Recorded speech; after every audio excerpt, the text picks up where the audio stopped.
দেশ এবং বিদেশ থেকে হাজার হাজার পেন্টাররা এতে অংশগ্রহণ করা শুরু করলো। তারা তাদের পেন্টিং পাঠালো। সেই দিন উপস্থিত হলো যে দিনটায় এক্সিবিশন হবে। একটা থেকে আরেকটা ভালো ভালো ভালো পেন্টিং, মানে লোকে দেখে শেষ করতে পারছিল না। তো এখানে বিভিন্ন ধরনের পেন্টিং ছিল। একটা পেন্টিং ছিল যেখানে সানরাইজ দেখানো হচ্ছে।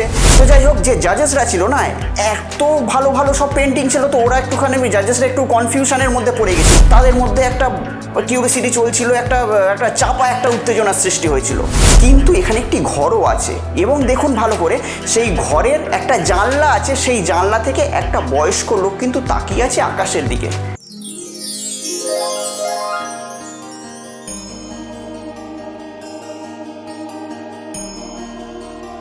কিছু সময় আগেকার কথা, একটা আর্ট গ্যালারি থেকে একটা নিউজ পাবলিশ হলো।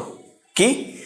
পিস অর্থাৎ শান্তিকে কেন্দ্র করে একটা আর্ট কম্পিটিশান হবে অল ওভার ওয়ার্ল্ড বেসিস, এবং যে উইনার হবে তার জন্য একটা বিশাল প্রাইজ মানি $10 মিলিয়ন তার জন্য ফিক্সড করা হলো। তো এই খবরটা কিছুদিনের মধ্যে মিডিয়া মারফত অল ওভার ওয়ার্ল্ডে ছড়িয়ে পড়লো। ছড়িয়ে পড়ার পর দেশ এবং বিদেশ থেকে হাজার হাজার পেন্টাররা এতে অংশগ্রহণ করা শুরু করলো। তারা তাদের পেন্টিং পাঠালো। এখানে যারা জাজেসরা ছিল তারা কি করেছেন, তারা সেই হাজার হাজার পেন্টিং থেকে 100 পেন্টিংকে তারা শর্টলিস্ট করলো। যে এই 100 যে পেন্টিং শর্টলিস্ট হলো, এই 100 পেন্টিংকে একটা এক্সিবিশনে ফেলা হবে এবং সেখান থেকে যে উইনার হবে সে উইনার পাবে $10 মিলিয়ন। তো যাই হোক, সেই দিন উপস্থিত হলো যে দিনটায় এক্সিবিশন হবে। তো সেই দিনে এরকম মানে পেন্টিং ছিল, মানে খুব মানে একটা থেকে আরেকটা ভালো ভালো ভালো পেন্টিং, মানে লোকে দেখে শেষ করতে পারছিল না। বিশাল একটা হল ঘরে 100খানা পেন্টিং রাখা হলো এবং সেখানে মিডিয়ার লোক ছিল, নানা ধরনের যারা দেখতে এসছে সেই সব লোকেরা ছিল, ওই যে সব পেন্টাররা ছিল, আরও সব যারা জাজেসরা ছিল, সবাই ছিল। সেদিন মানে পুরো মহারথীদের একটা সমারোহ বসে গেছিলো। তো এখানে বিভিন্ন ধরনের পেন্টিং ছিল। একটা পেন্টিং ছিল যেখানে সানরাইজ দেখানো হচ্ছে, পাহাড় আছে, একদিকে আছে জঙ্গল আর পুরো স্থিত জল এবং পাহাড়ের মধ্যে বরফ, পুরো শান্তি, মানে ওই জায়গায় গেলে পুরো একদম পিসফুল থাকা যাবে। অন্য একটা জায়গায় দেখা গেল যে সেখানে সানসেটকে দেখানো হয়েছে। সানসেটের সময় একটা জলের মধ্যে তার পুরো রিফ্লেক্ট পড়ছে, জল পুরো একদম স্থির আছে এরকম। আবার একটা জায়গায় দেখা হলো যে পুরোপুরি জঙ্গল ছিল এক ধারে, আর এক ধারে হচ্ছে জল। সেখানে কোনো রকম কোনো পলিউশন প্রবেশ করতে পারবে না, একদম পুরো শান্তির, যেরকম জঙ্গলে যেরকম শান্তি বিরাজমান থাকে সেরকম একটা শান্তির ব্যাপার ছিল। তো যাই হোক, এই কিছু পেন্টিংয়ের ওপর মানে সবার দৃষ্টি ছিল যে এখানে হয়তো এই কয়েকজনের মধ্যে হয়তো সে হয়তো যে উইনার হবে সে হয়তো সিলেক্ট হবে। তো যাই হোক, যে জাজেসরা ছিল না, এত ভালো ভালো সব পেন্টিং ছিল, তো ওরা একটুখানি জাজেসরা একটু কনফিউশনের মধ্যে পড়ে গেছিলেন যে এখানে কাকে আমরা উইনার সিলেক্ট করব। তাদের একটু টাইমও লাগছিল।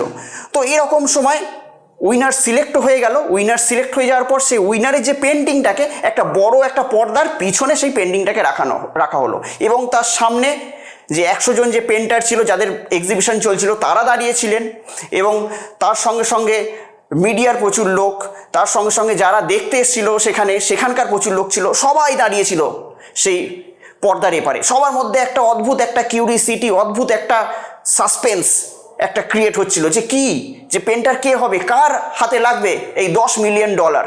তো যাই হোক, তাদের মধ্যে একটা কিউরিসিটি চলছিল, একটা চাপা একটা উত্তেজনার সৃষ্টি হয়েছিল। এমত অবস্থায় আস্তে আস্তে সেই পর্দাটাকে সরানো হলো। সরানোর পর তখন যে পেন্টিংটা যেটা সামনে এলো, সবাই দেখে কেমন একটা অস্থির হয়ে গেল, সবাই দেখে অবাক হয়ে গেল। কেননা যে পেন্টিংটা সেখানে লাগানো হয়েছিল, মানে যে পেন্টিংটা উইনার হিসেবে ধরা হয়েছিল, সেই পেন্টিংটা দেখলে দূর থেকে দূর পর্যন্ত শান্তির কোনো প্রবাহই নেই। তো যাই হোক, সবাই তো অবাক হয়ে গেল যে 100 জন যে সব পেন্টাররা যেরকম এরকম যে পিসফুলে যারা পেন্টিং করেছিলেন তারা তো প্রচণ্ড রেগে গেলেন, এবং মিডিয়াওয়ালারা সবাই গিয়ে সেই আর্ট গ্যালারির মালিকের সামনে গিয়ে মাইক ধরলো। তারপরে যে কী হলো, এটা কী পেন্টিং, হয়তো কোনো ভুলবশত, হয়তো আপনাদের যে হয়তো ভুলবশত কোনো হয়তো পেন্টিং সিলেক্ট হয়ে গেছে এবং সেখানে ভুলবশত কোনো হয়তো পেন্টিং লাগানো হয়েছে। তো সেই আর্ট গ্যালারির মালিক মুচকি হেসে একটা কথা বললেন যে না, ওইখানে যে পেন্টিংটা লাগানো হয়েছে ওটা একদম ঠিক পেন্টিং, সঠিক পেন্টিংই ওখানে লাগানো হয়েছে। এবার মিডিয়া তখন জিজ্ঞেস করলো যে কেন এইটাকে কেন উইনার হিসেবে সিলেক্ট করা হলো। তখন সেই আর্ট গ্যালারির মালিক বললেন যে পেন্টিংটাকে ভালো করে লক্ষ্য করে দেখুন।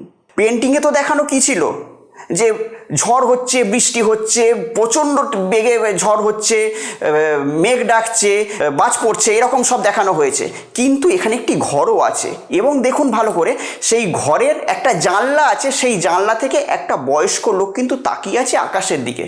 তার মুখটা ভালো করে দেখুন, তার মুখে একটা মিষ্টি হাসি আছে, তার মধ্যে যে একটা স্নিগ্ধ ভাব, সেই স্নিগ্ধ ভাব আছে, তার মধ্যে শান্তির যে প্রতিটা কণায় তার মনে যে শান্তি, সেই শান্তি পুরো পরিপূর্ণতার সঙ্গে ভর্তি আছে। তো এইটাই হলো আসল শান্তির কারণ। এখান থেকে কি শেখা গেল? আপনাদের এখান থেকে কি শিখতে পারলাম?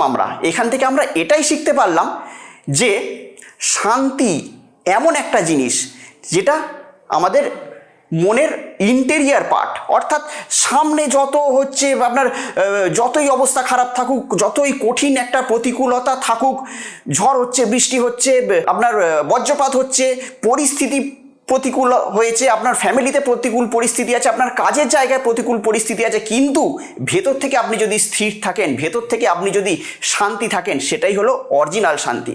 কিন্তু যারা বাইরে থেকে শান্তি, অর্থাৎ কোনো একটা পাহাড়ের জায়গায় গিয়ে হয়তো আপনি থাকলেন, বা কোনো একটা ভালো একটা হয়তো জঙ্গলের সেই শান্তি অনুভব করার জন্য আপনি থাকলেন, সেই শান্তি হয় টেম্পোরারি। সামনে আমাদের শান্তি আছে, সেইখানে গিয়ে আমরা শান্তিটাকে এনজয় করছি, কিন্তু আমাদের মন অশান্তিতে পূর্ণ, সেইটা হচ্ছে টেম্পোরারি শান্তি। কিন্তু পার্মানেন্ট শান্তি কি?